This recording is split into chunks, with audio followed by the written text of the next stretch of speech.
Hello, hello.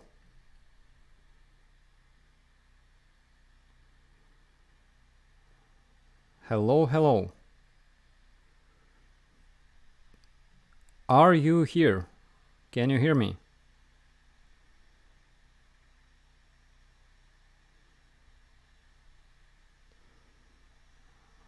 All right, all right. Let's start, guys. I'm really sorry. There was no nuclear explosion. Nothing like that happened. But uh, unfortunately, I had small issues with my power station, and we just had our electricity back. If you just wait 1 second, guys, I gotta turn off my generator. I will be back in a blink of an eye. Don't go anywhere, please.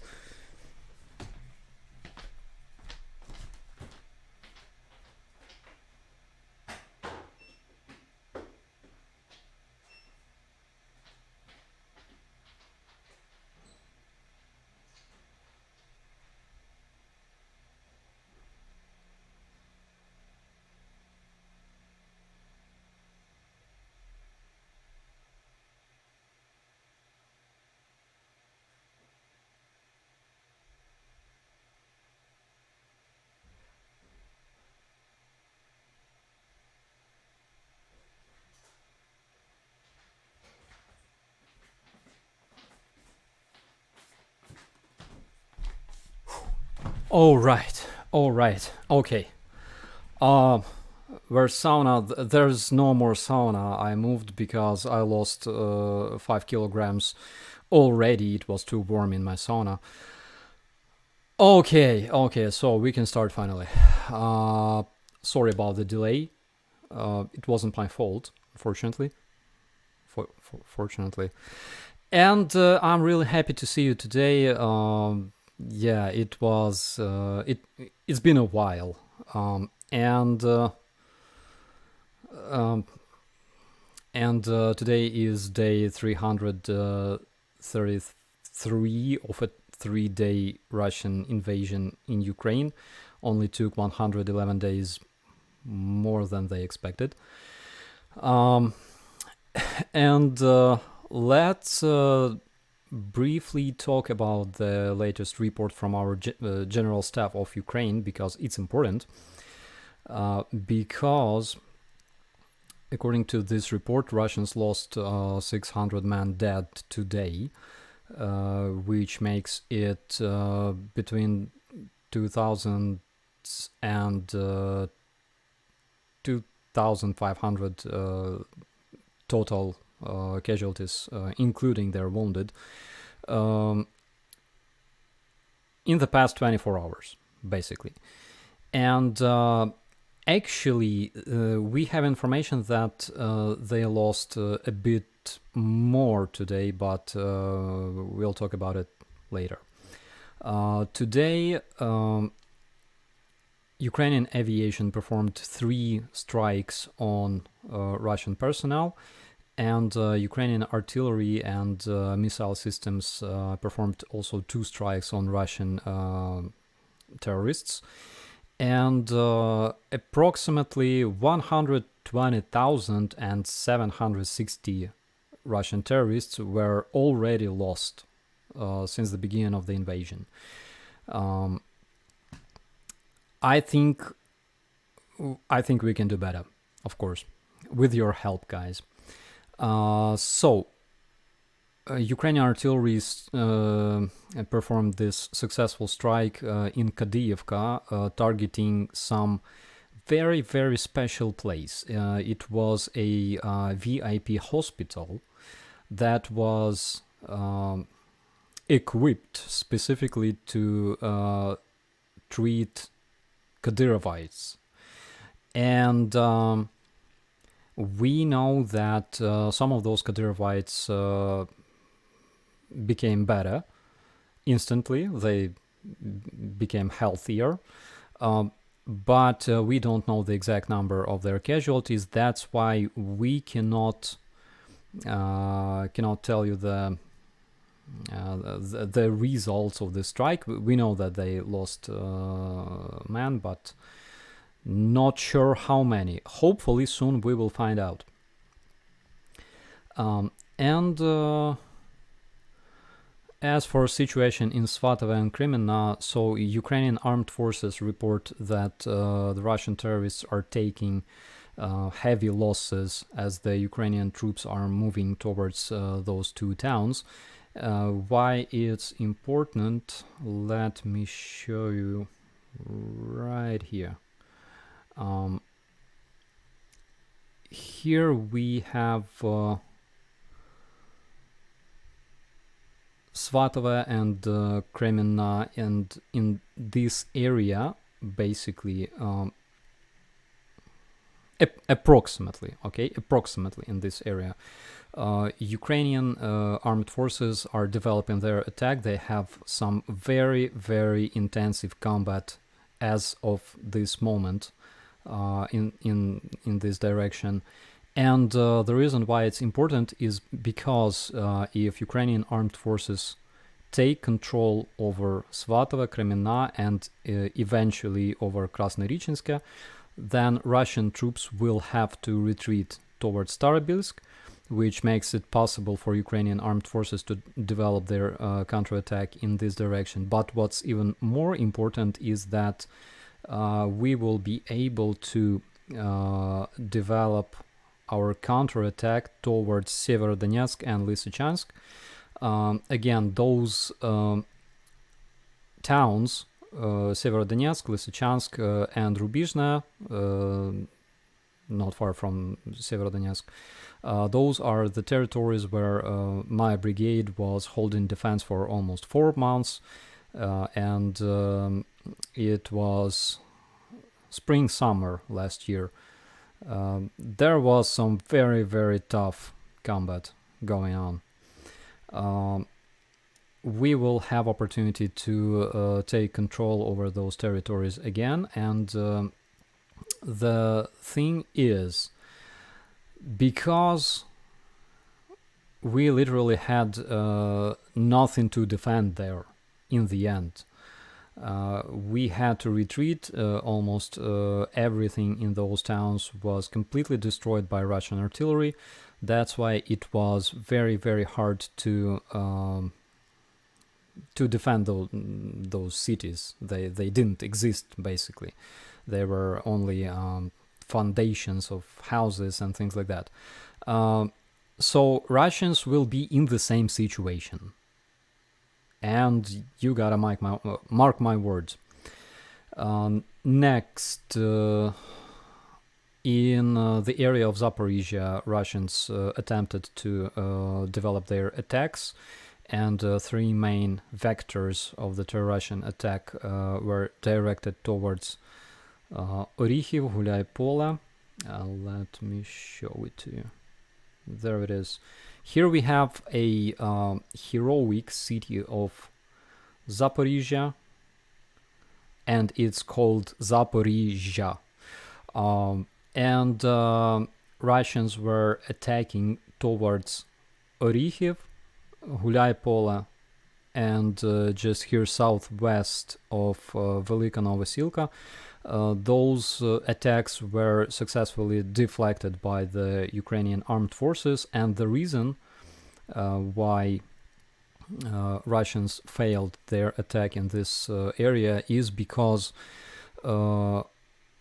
they lack personnel, they lack armored vehicles and tanks. So you probably saw that video that was published by the armed forces of Ukraine that showed those numerous Russian terrorists walking towards Ukrainian positions. And as you can probably understand, they lost around 100 men instantly due to Ukrainian artillery fire. And they don't care, of course, but the reality is that they dramatically lack personnel to develop successful attack in that direction. Yes, we can expect that they can start new mobilization or things like that. Of course, they can do that. Of course, they will lose a lot of men. Of course, it can take years and years. But nonetheless, Russians already lost this war. Unfortunately, in order to finish it, it's gonna take many more lives. So, what's next? Just around 1 hour ago, we received a report that some explosions were heard again in Russian Belgorod. There were some missile launches reported, as well as numerous explosions. Obviously, again, this Belgorod People's Republic is fighting against Kursk People's Republic, and instead of invading Ukraine and losing their men for nothing, I think Russia should concentrate its attention on its internal business. In my opinion, that would be a proper thing to do. We don't have any footage from Belgorod right now. Probably we will have it soon. But we have a footage from Zaporizzhya, from one of those Russian positions that we were talking about. And I'm sure that you're gonna love this firework because it was massive. So here you can see Russian ammunition storage exploding, and I think could be artillery shells.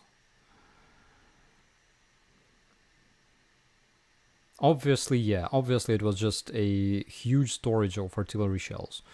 Don't think it was anything thermobaric, but rather artillery shells.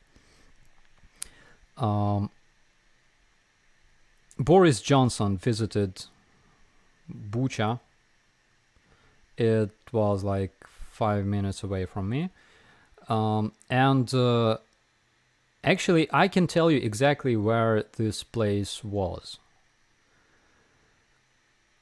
It's near the church. It's exactly near that place where this mass grave was found.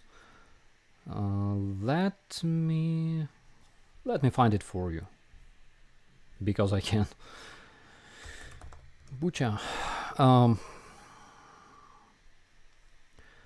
So here we have. Oh my God! Yeah. So here we have Hostomel Airport, where our heroic defense took place in the first day of this invasion. Since that time, I have this PTSD every time I hear, those rotors. Hell with them. Oh, and here in Bucha, we have freshly opened McDonald's. It's so this big green patch of land, it's where McDonald's is. I think it's an old map, but you can trust me, it's there. And so here we have this church of Saint Andrew, and basically this is where we found this grave. We used satellite images to find this place, because on satellite images we saw a trench that was created by Russians right here, right in this spot. So you can compare the size of the church is pretty big, actually, and this was the approximate size of this trench full of people. I've been there. I still have plenty of that, plenty of footage from Bucha. I'm not sure if I can show it on a YouTube without being punished. YouTube doesn't like such things, but yeah, but it was there. Yes, it's a church. Saint and you're talking about Halo. Yeah. But anyways, here is where we found this huge trench that Russians made and buried a lot of people. And this is where Boris Johnson was spotted on this video. I've been there like 100 times already, bringing journalists and volunteers and all the people who visited Bucha and messaged me because it's important, guys, because it's very important to visit such places. I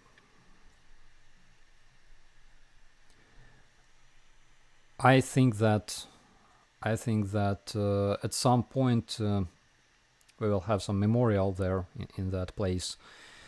But even the very atmosphere, the air in this place is very, very hard. It's very depressive. So recently we received the news that Archer artillery systems will arrive to Ukraine from Sweden, and this is how Archer artillery systems looks like. And it's a 155mm artillery system, which is very, very nice to have, because here you can see that green area that marks the control, the artillery control that we can have if we have received those Archer systems. The green area marks the area of our artillery control over the enemy controlled territory. Of course, HIMARS systems can target Russians at a much greater distance, but those are great. Those are nice to have.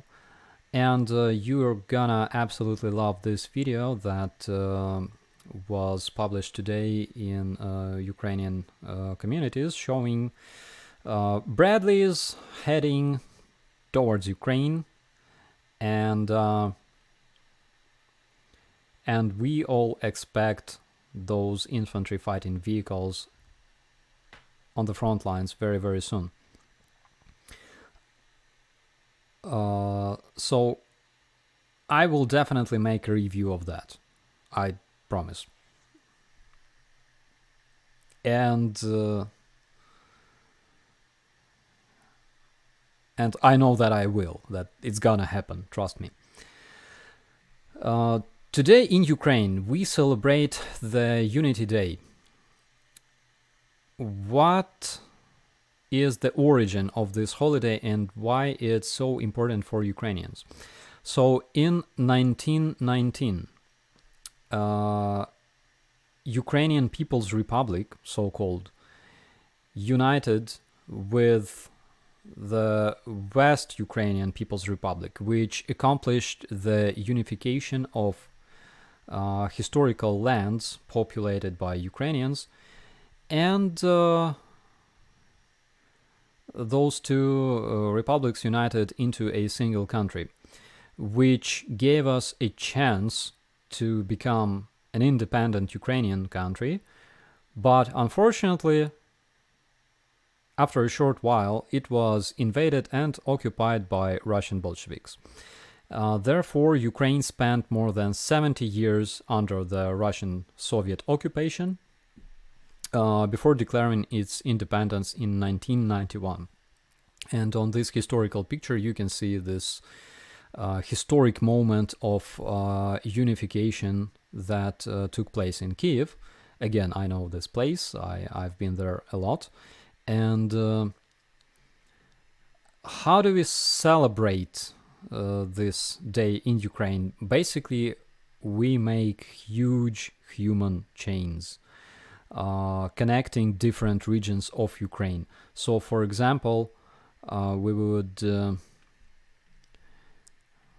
let me show you. So, for example,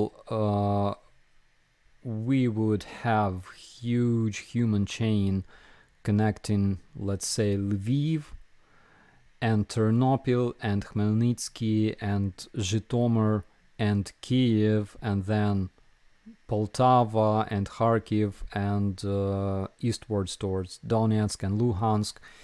And this is how it looked like. There. On this picture, on the first picture, you can see the human chain connecting Izium, which was recently liberated by Ukrainian armed forces, and Svyatogorsk, that was also recently liberated by Ukrainian armed forces in Donbass. And that's a picture from today. And by the way, speaking of Ukrainian independence, it's a very interesting topic because, as you know, the USSR collapsed, and in Ukraine we had a referenda on becoming an independent country. There are Russian lovers, those supporters of the Russian terrorism, who like to say that naturally Donbass was always pro-Russian, as if like some separate nation of Donbassian people lived in Donbass and they were always pro-Russian. So here I have a small infographics of voting results in 1991.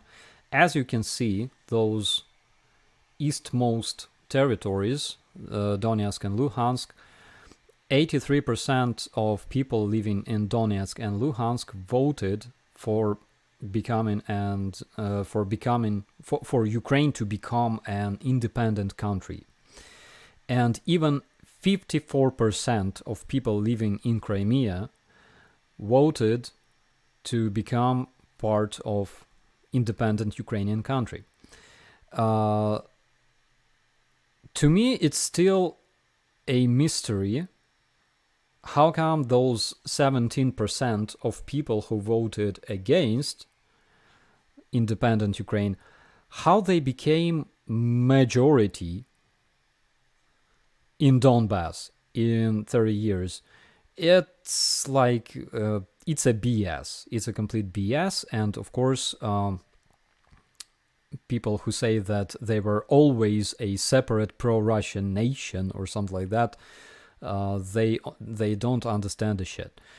So people in Donetsk and Luhansk were same Ukrainians naturally, and or genetically or ethnically or whatever.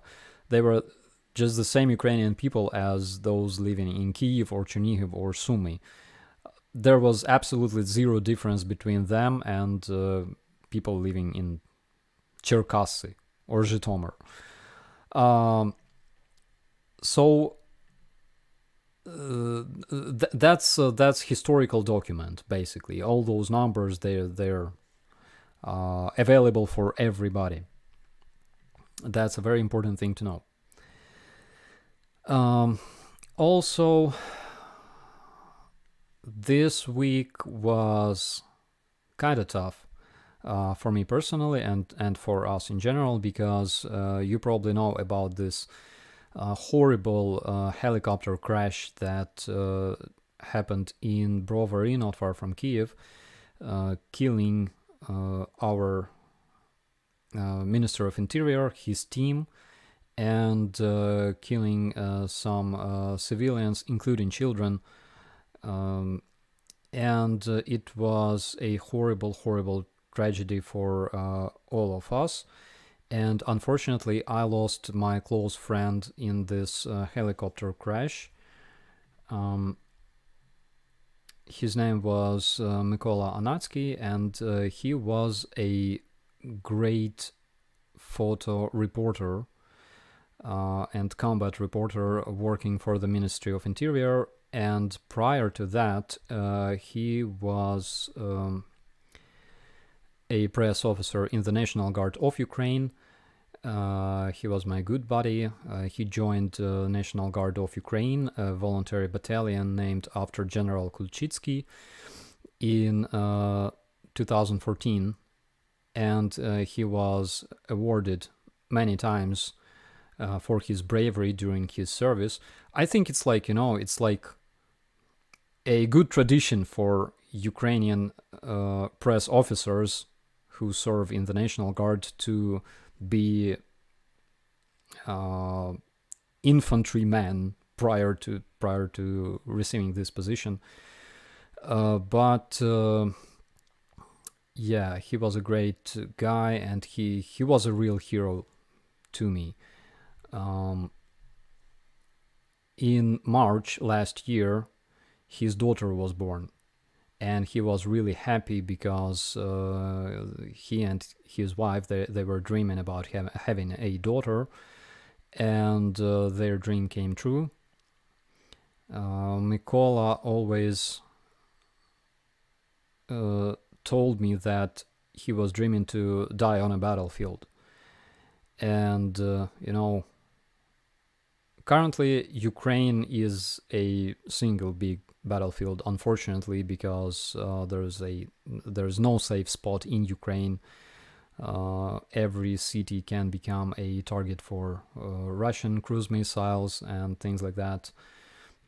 There are different rumors about this crash, specifically because there are rumors that it was a malfunction, but there's witnesses, and yesterday I talked to one of our press officers, and she said that she spoke to witnesses of this crash, and they said that they heard explosion and they saw this helicopter burning and falling down. And considering the fact that all the command of Ministry of Interior were on board, could be sabotage. We gotta wait until the end of the investigation to learn more details about it, but of course could be sabotage because it doesn't happen every day to have all the command of the Ministry of Interior on board, and including of course the press officer. And you can see how dangerous actually is the job of a press officer, because when guys are fighting, there must be somebody to tell about it, to tell their story. And usually press officers are working in the first line, basically, together with everybody, just like my buddy Max does at this point in Bakhmut. So yesterday I attended funeral. I had opportunity to say my final goodbye to my buddy, and yesterday I decided not to have a stream. I planned it, but I decided not to have it.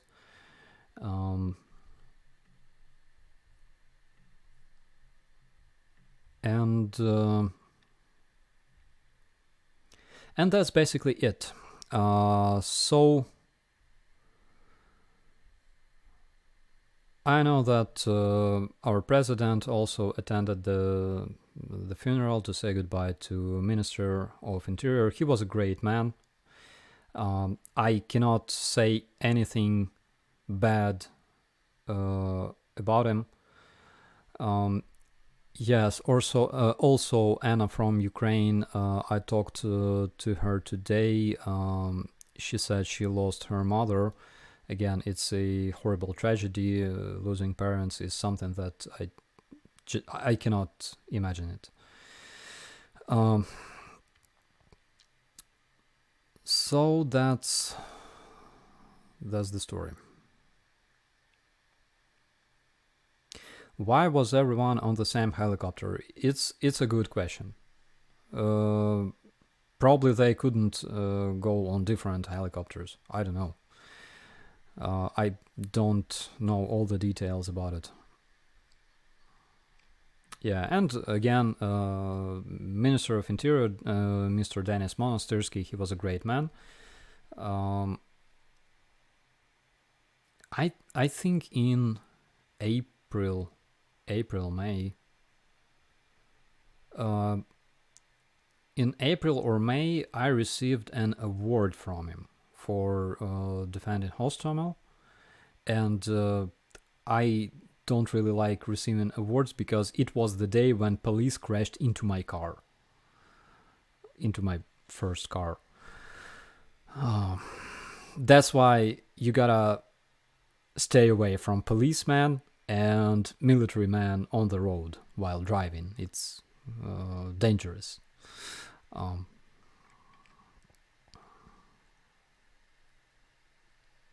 Yeah, Super Puma helicopter. I think I was making a video about Super Puma back in my days, probably back in 2019. We had this military exhibition in Kiev, and I think it's on this channel, even only in Ukrainian. You can scroll down and find this video.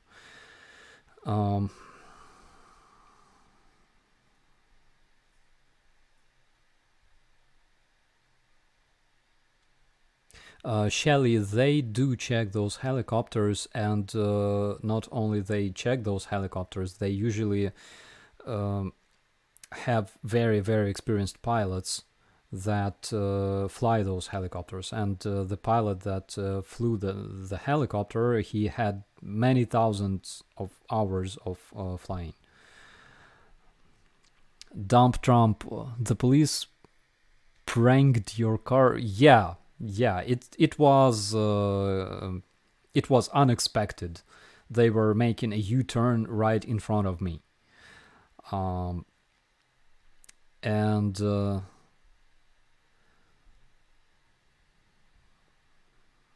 it was a disaster because as a press officer, I must have a car.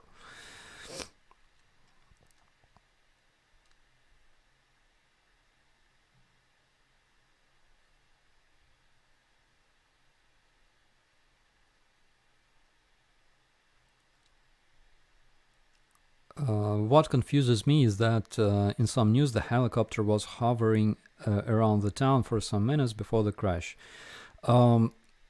Yes, they were heading to the front, and Brovary is exactly the town that you will pass over while flying from Kiev towards Donbass. That's exactly in that general direction.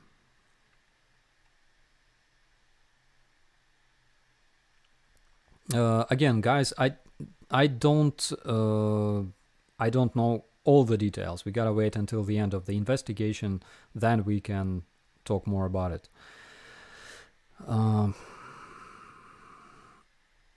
Helicopters are innately dangerous. Cheryl, they are naturally dangerous. I don't accept helicopters as flying machines at all. I only recognize, airplanes with fixed wings that obey laws of Newtonian physics. Do you think Bakhmut will fall? I don't think I know much details about it. I know that we concentrate a lot of people there because defending Bakhmut makes sense, actually.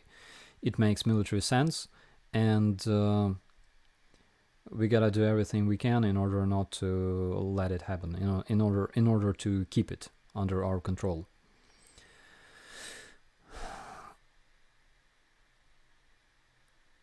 I heard Most Shark Starsky, I heard you like to box, but can you wrestle? I tried. It was like this. I was learning boxing, and at some point I decided to learn how to beat boxers, so I started learning kickboxing, specifically Muay Thai. And after a while, I decided to learn how to defeat kickboxers, because everybody knows that wrestlers are. I respect them, but at the same time, I hate them with all my heart, because if boxing is a gentleman kind of sport, then wrestling is something completely barbaric and completely efficient. So I attempted to learn wrestling, but because I have this paperweight, I was always failing at trainings, in sparrings, and stuff like that. And of course, it takes much more time to learn wrestling than boxing. Rodent operator Starsky doesn't need a cat. I guarantee. Muay Thai versus Sambo. I give you 100% that person who learns Muay Thai for 2 months will easily defeat a person who learns Sambo for 2 months. But person who learns Sambo for a year will have quite good chances versus a kickboxer who learns kickboxing for a year. This is how it works. You gotta spend more time learning wrestling in order to at least start understanding something, and then you will become like invincible. Uh,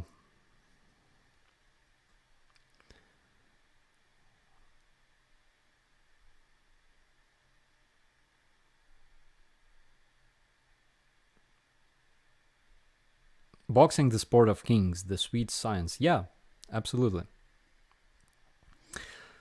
How about a friendly match between you and Mayor Klitschko? I will bet on Klitschko, probably. Uh, and by the way, I received an award from Klitschko once, but it's a secret. Yeah, so one time I had a sparring with our major in my brigade. This major was a super weight. How do you call this? So in Ukraine, in post-Soviet area, we have this title of Master of Sports, which means that a boxer who is a master of sports, he's a badass. Like he will kick you, he will kick your ass, totally, 100%. So this major was a master of sports in boxing, and he was a heavyweight. And we were training in a gym when we had a gym at our base before it was burnt down by Russians. So we were training, and then he asked whether I wanted to have a sparring. And of course, it's very stupid to have a sparring with such a person, because I think he was 2 times heavier than me, and bigger, of course. And he was a master of sports. I was like, I'm learning boxing for years, but I'm still a noob. I suck at boxing, honestly. Yeah, so I survived for a whole round. I really did. It was very hard to walk after that. I still have a picture. My whole face was, blue after that for a couple of days, but it was really cool. So don't do that. I mean, if you have like opportunity to have a sparring with somebody very, very like more experienced than you, and 2 times bigger, don't do that. It's bad. And The problem with boxing with bigger people, and I know about this topic a lot because I'm not a big guy, and every time at a boxing training in our gym, every time I had to have a sparring with bigger guys. Okay, the problem with them is that it's very very hard to block them because they're bigger and heavier, and when they punch you, it freaking hurts for a while.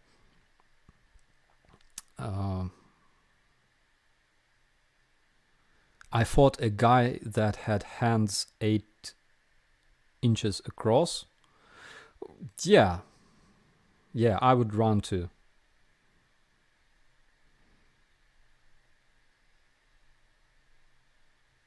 Are you wearing headgear while sparring? Yeah, sometimes. I don't really like wearing it. I prefer wearing, the mouthpiece. Doesn't help much, but I still have some teeth, luckily. But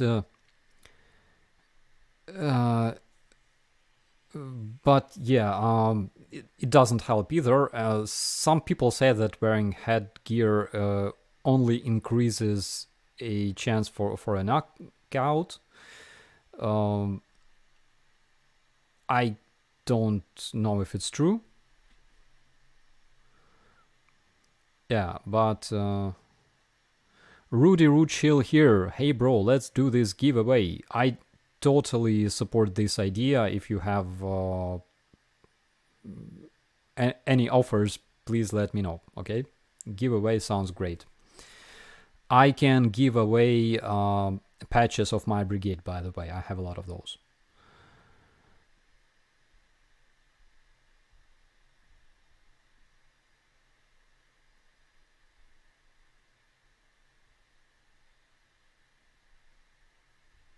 Matt P3D, as a proud representative of Canada, I give you full permission to flatten Moscow. Yoo-hoo! I will do this. If I can.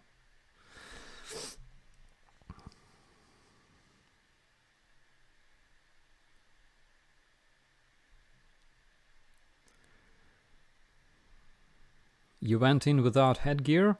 Jedi, I had a headgear. Didn't help me much. It doesn't cover a nose, unfortunately, and nose is the biggest part of my face. Again, unfortunately. And I think I had it broken 3 times already during boxing. It's like, you see, it's sideways a bit still.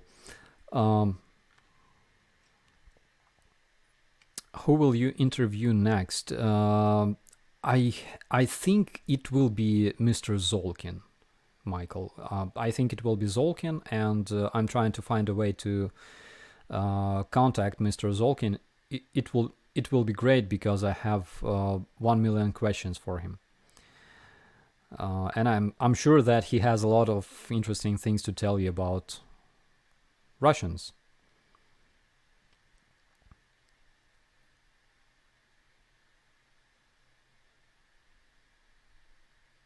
Can't see after a nose shot.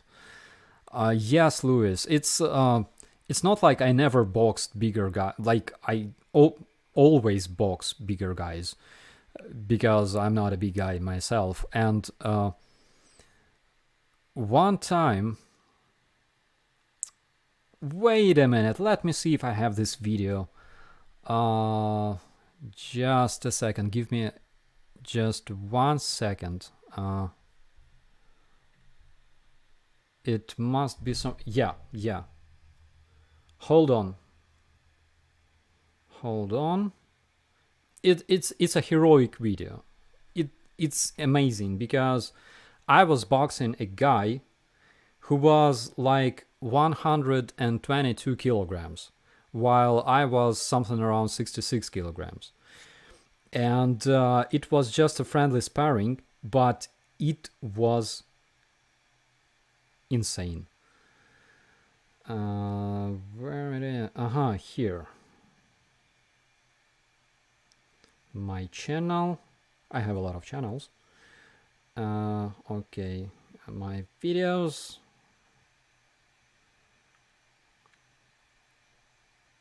Yeah. No, that's another one. Oh, yeah, here it is. Let me edit it. And how do I send this video? Oh my god.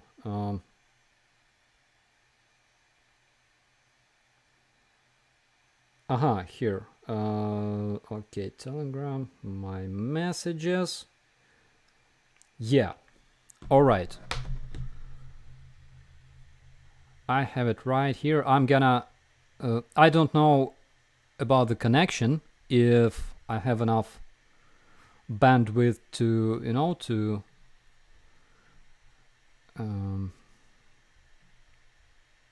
if it's gonna lag, I mean, that's the word. Okay, so that's years ago. That's me and my buddy. His name was Buzz. Yeah, and he was like 122 kilograms. I was 66 kilograms. And that place where we are having sparring, I missed a punch. It hurt like hell. And the place where we are having sparring is a very famous place in Ukraine, because in Kiev specifically, because it's a open air gym, free for everybody, located on an island in the middle of Kiev. Island in the middle of Dnipro River. It's called Hydro Park. And you can train there for free. Absolutely. There are places for fighters, for bodybuilders, for everybody.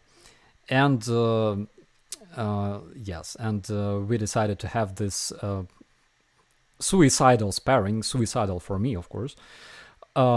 I completely sucked at boxing, and that's, by the way, when I decided that obviously it's a good idea to finally learn how to box, actually. And then I decided to enlist to a boxing gym.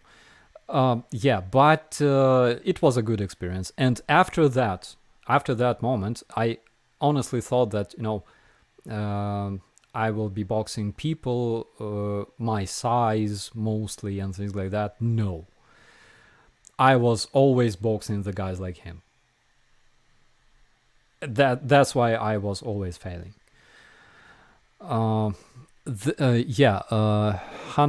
asks, do many women train there as well? A lot of them. It's a great place to find a girl, basically, if you want to meet somebody. Yeah. And the dude I'm sparring, he's not a boxer. He actually does, this Wing Chun Kung Fu stuff. But he has experience. And yeah, we were like beating off the dust of... Yeah. And the funny thing was that, when we finished sparring, I was wearing boxing gloves. And my friend was wearing MMA gloves that had holes. And basically he was punching me with his knuckles. And when I returned home, I was covered in blood, and my ex asked me, like, oh, like, did you beat him up?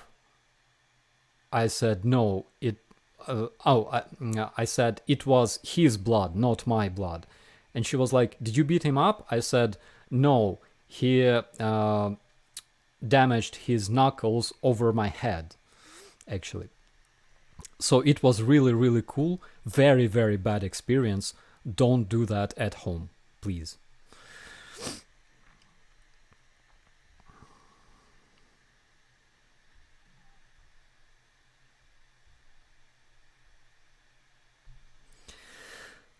Okay.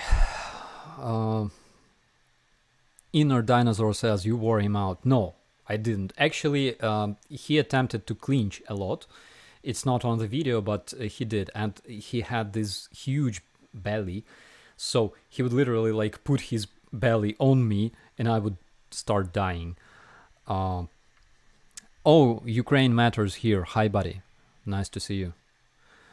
Yeah, and boxing is basically where I damaged most of my teeth.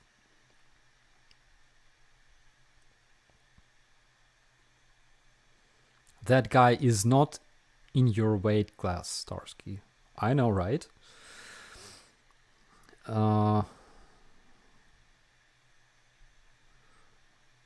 Starsky versus Steven Seagal. I'm afraid to fight Steven Seagal because he knows this, contactless combat. It's a very dangerous thing.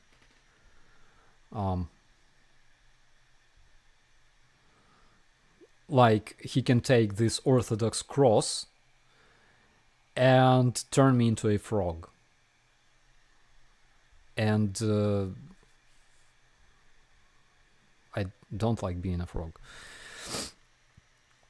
Has Mr. Zelensky asked if he can be on your stream yet? Murray, I would love to be on his stream, actually, but I think Mr. President has much more important things to do. And I don't blame him. Level 70 says Steven Seagal ate his last opponent. I think he ate like 10 of them, judging from his shape.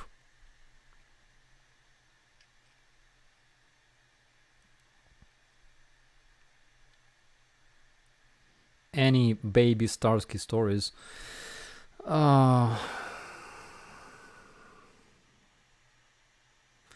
I promised to tell a story, and I promised it to Samantha Williams. I promised to tell you this story about a sanitizer. Again, don't do this at home.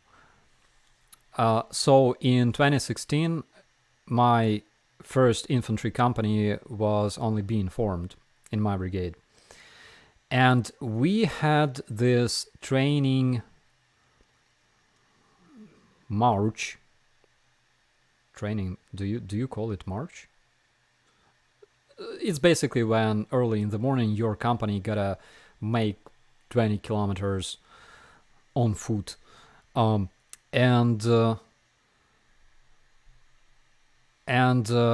we went out at around 6 a.m. and 20 kilometers later, we had a stop. And when you walk in your squad in column through a forest, you gotta always watch a guy in front of you. You gotta turn back a lot and peek at somebody who walks behind you, and watch your sector at all times, count pairs of steps, watch for booby traps and things like that. Forced march, yeah, probably. Full pack, yeah. Actually, yeah. So 20 kilometers, we were walking through this forest, 24 kilometers actually, I still remember. And when your squad leader stops, usually what you do is you gotta stand on your knee, right? Lower your silhouette and stuff like that. And keep watching your sector, right? And there were hundreds of such stops. At some point, you get too tired to stand on your knee. That's why sometimes you just sit down on your ass. And when you sit down on your ass, eventually you end up having a lot of sand in your pants. It comes naturally, right? So how much does your full kit weigh, Starsky? So we had something like 15 kilograms, our helmet plus armored vest plus magazines. According to my calculations, it was around 15 kilograms plus 11 kilogram backpack. It's around 20 something, 24 pounds. Yeah, something like that. Plus additional ammunition. It's around 4 more kilograms, 8 more pounds. So eventually you end up having a lot of sand in your clothes, in your pants specifically. And it was a very hard day. It ended very, let's say, we had a dinner. A truck delivered a dinner to my company, and there are two things in this world that I never eat. It's porridge made of beans, and I'm talking about green beans that were dried and turned into porridge. I ate a lot of it when I was a kid. That's why I hate it with all my heart. And beetroot. So this bean porridge and beetroot, those are two things that I never eat, and they make me cry. And that's exactly what we had on dinner. So I received a plate, I received a porridge and beetroot, this beetroot salad. I took my shovel, I buried my plate with everything inside it, and then I had like tea. I went to a forest, I hid in the bushes, and I cried for about 15 minutes, so nobody could see me. And then we walked to another location. We marched to another location, and at some point I realized that not only I have sand in my clothes, I have a lot of this sand in my clothes, specifically in my pants. Like, it doesn't feel good, so to say. So we were spending a night in the forest, and I decided to change my clothes. I had everything in my backpack. It was a very, very big and heavy backpack, and I was changing, and I had a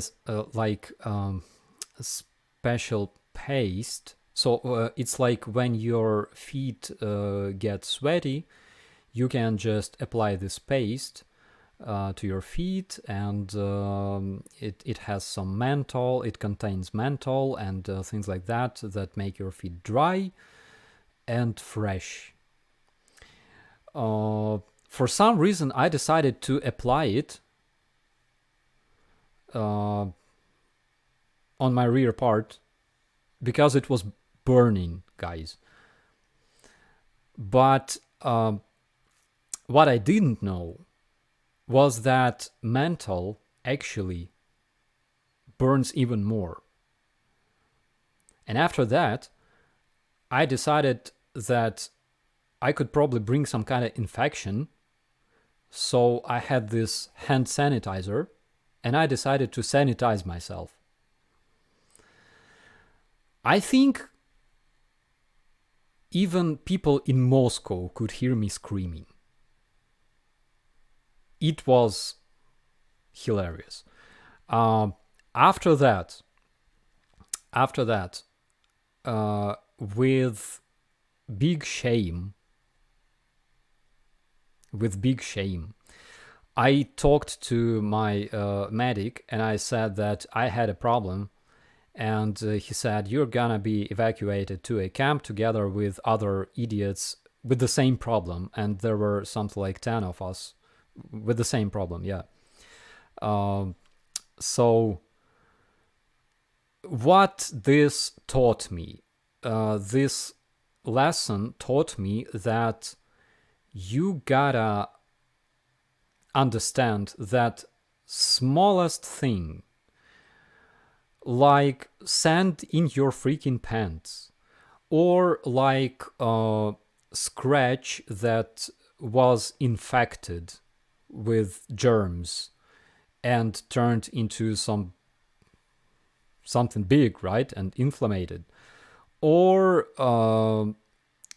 if you cut your skin while reloading your rifle and you have just a small cut on your skin, but it hurts like hell. So all those small things, they turn you into a lightly wounded soldier, and you become a burden for your squad. That's why you gotta keep your eyes open at all times and make sure that nothing in your equipment, nothing in your actions will turn you into a lightly wounded soldier, because it's a big shame and it's a big burden for your squad. That's what I've been taught. Yeah, and that's the story. Never do this at home, people.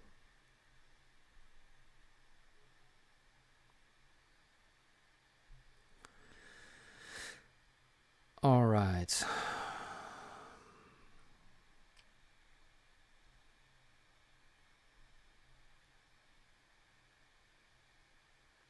Yeah, and don't put tea tree shampoo on your nuts, says Ivor.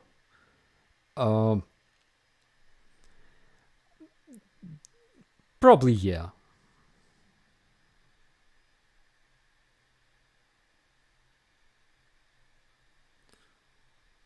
Daughter of Texas says, that's why I always sent Vaseline to my then husband when he was deployed.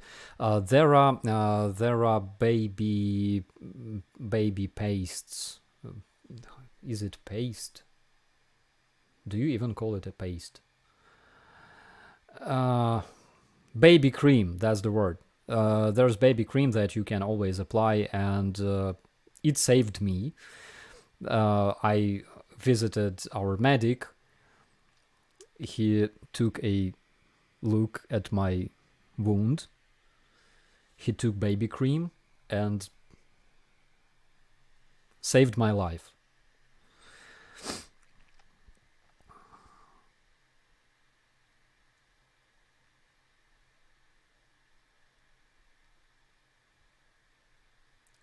Zinc baby cream, yeah. This is how we call it in Ukraine as well.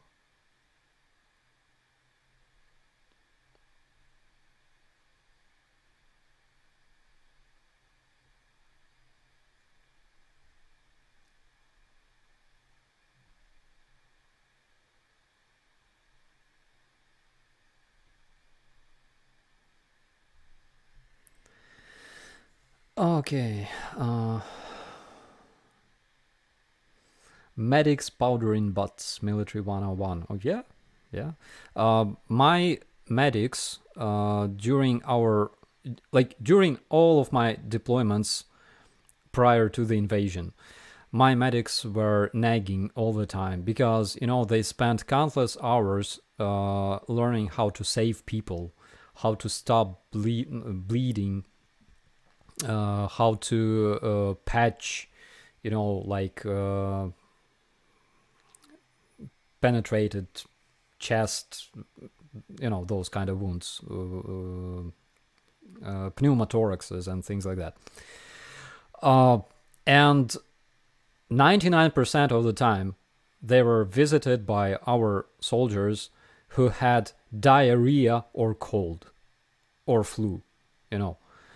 And they were like, send us to a war, like to a real war. And yeah, unfortunately now they have a chance.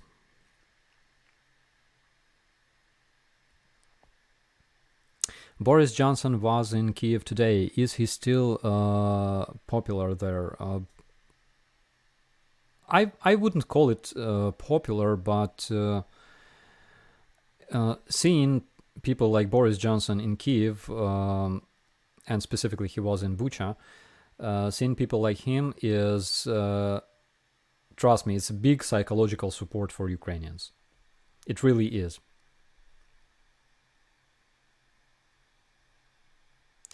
Rodent, how can I get one of your units patches? You gotta message me. Either write an email or send me a DM on the Instagram.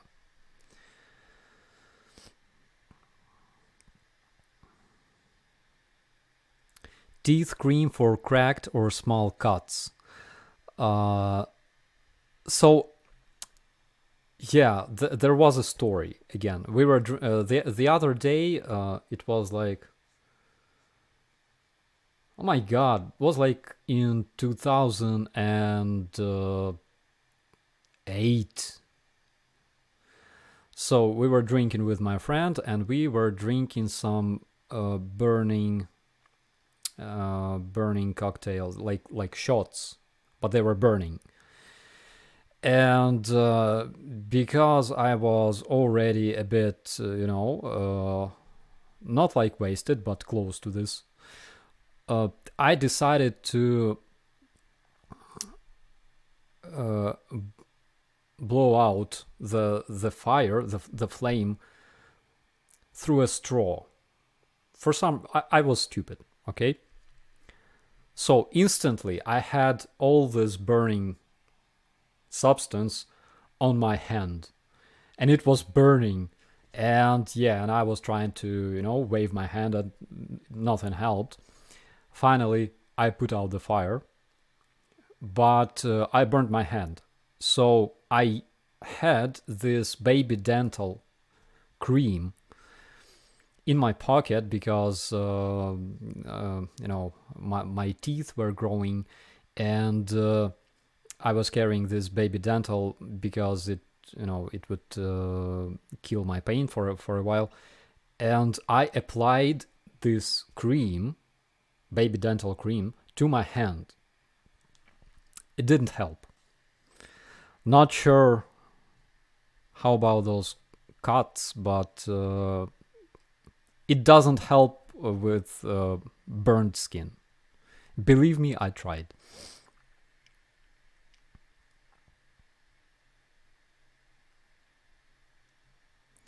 Charles, hello from the Netherlands. Hello, hello. Nice to see you.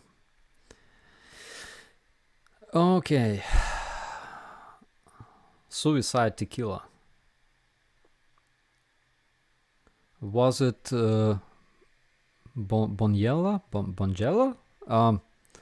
I think this shot was either Sambuca or something like that. We had a shot called B-52 for some reason. No idea why it was called B-52, but yeah.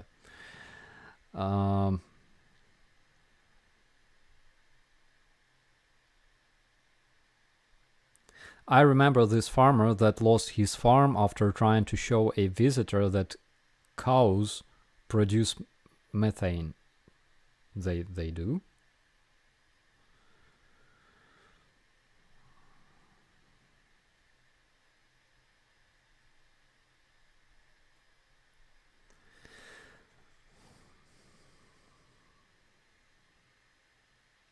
It made the OE into an oopsie.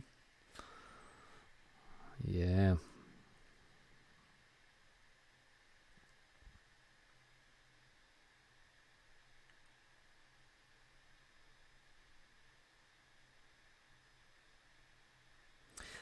Yeah, father was in the military for 20 years as a medic. All the stories he told us growing up. Oh yeah, I can imagine that. And for some reason, medics or like military doctors in general, not only military doctors actually, all doctors, they have stories to tell.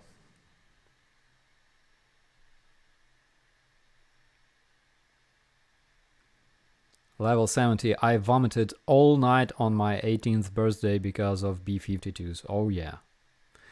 I feel ya, buddy.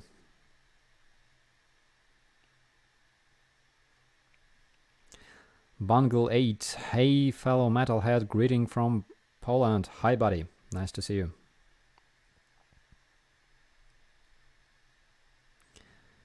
The B-52s are a great pop band, look them up. I gotta check them out.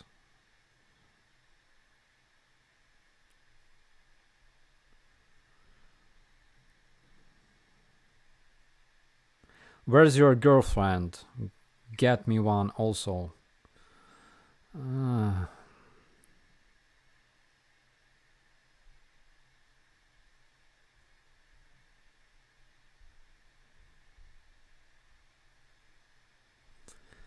Okay. I stopped drinking after a blackout night that involved absinthe. Oh yeah, we've all been there. Absinthe is a crazy stuff. I could tell you a lot of stories that happened after drinking absinthe, but I hardly remember them. Michael, what countries have you been to? A lot of those. Italy, Poland, Turkey, Georgia.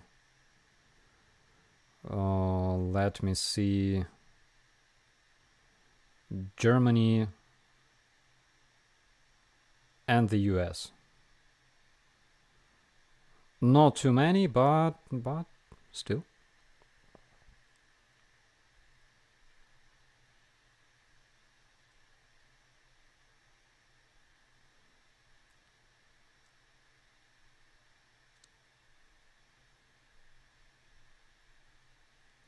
Absinthe is like a freaking drug. I don't know. I mean,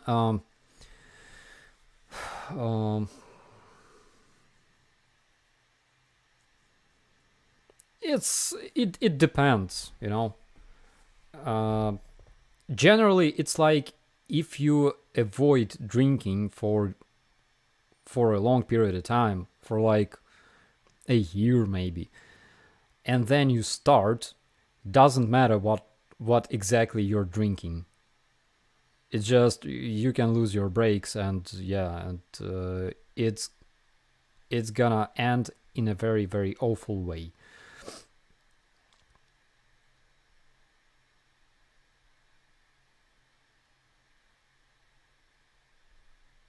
What's my favorite Depeche Mode song? I think it's called something like only when I lose myself or something like that. I heard some very, very nice I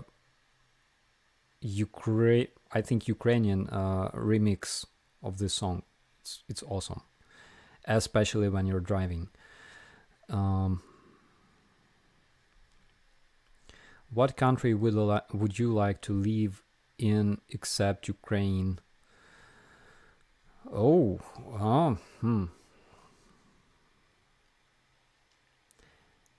I don't know.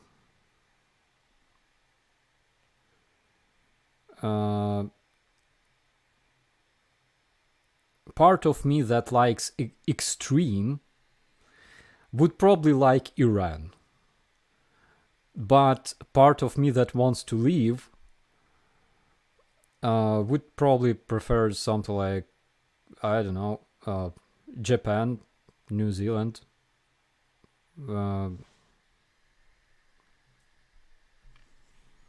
It's rather not living in a country, but visiting a country, probably.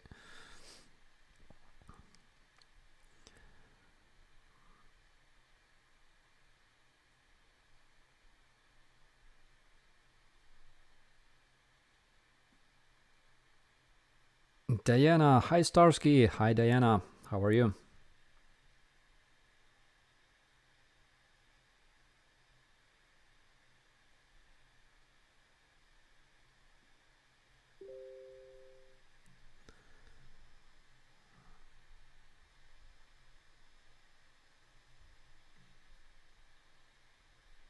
Uh-huh. Here we have a video from Max, and I would love to show it to you without a sound, of course, because my bandwidth is so bad right now. Blame Starlink. But yeah, but I would like to show you this video. So Max showed me this, Max sent me this link, and he says that in this video he's seen running around under shells. And there's like some boobs in the top related video or something like that. Those are man boobs anyways. So this is the video.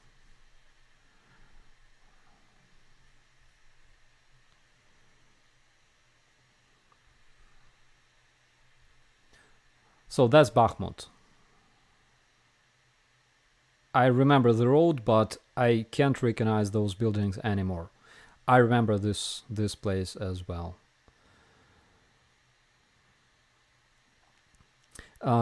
What you see currently is basically a job of a press officer. And yeah, that's Max. Yeah, there he is. What you see here is basically a job of a press officer. So you gotta bring journalists to some place where they wanna make their report from, and you gotta make sure that they return alive, and you gotta make sure that you will return alive as well.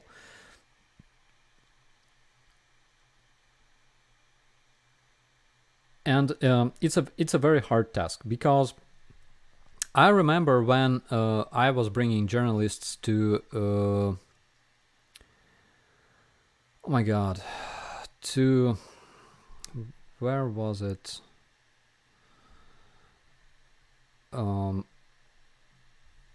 Svatove Bulge.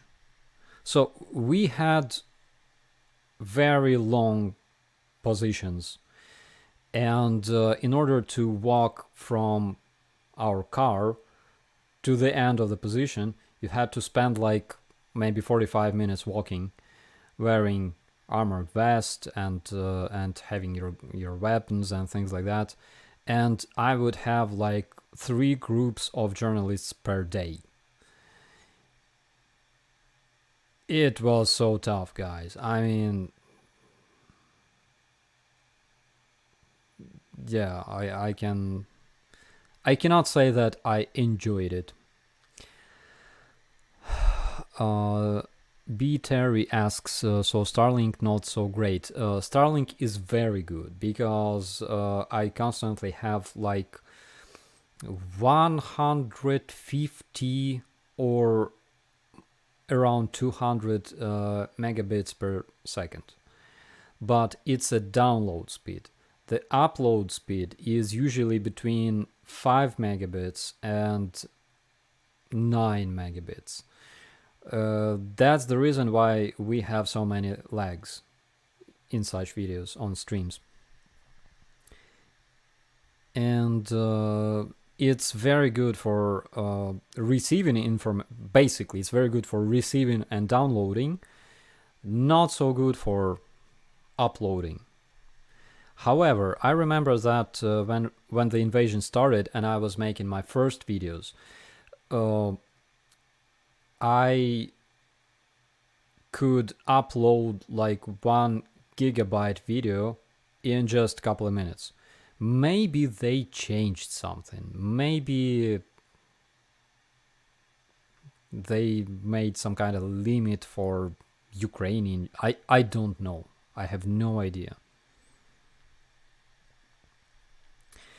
Okay, guys, it's 1:30 a.m. in Ukraine. Tomorrow we have Monday. Oh my god, I gotta wake up and go to my job. Okay, guys, I will be finishing this stream. Thank you so much for how do you call it? For being with me tonight. That's the word. And I gotta make more streams because I'm starting to forget English language, which is bad. Hello from Alaska. Hello.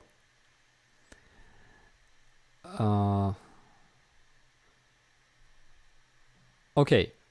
The question I wanted to ask is it convenient for you guys to have stream like today?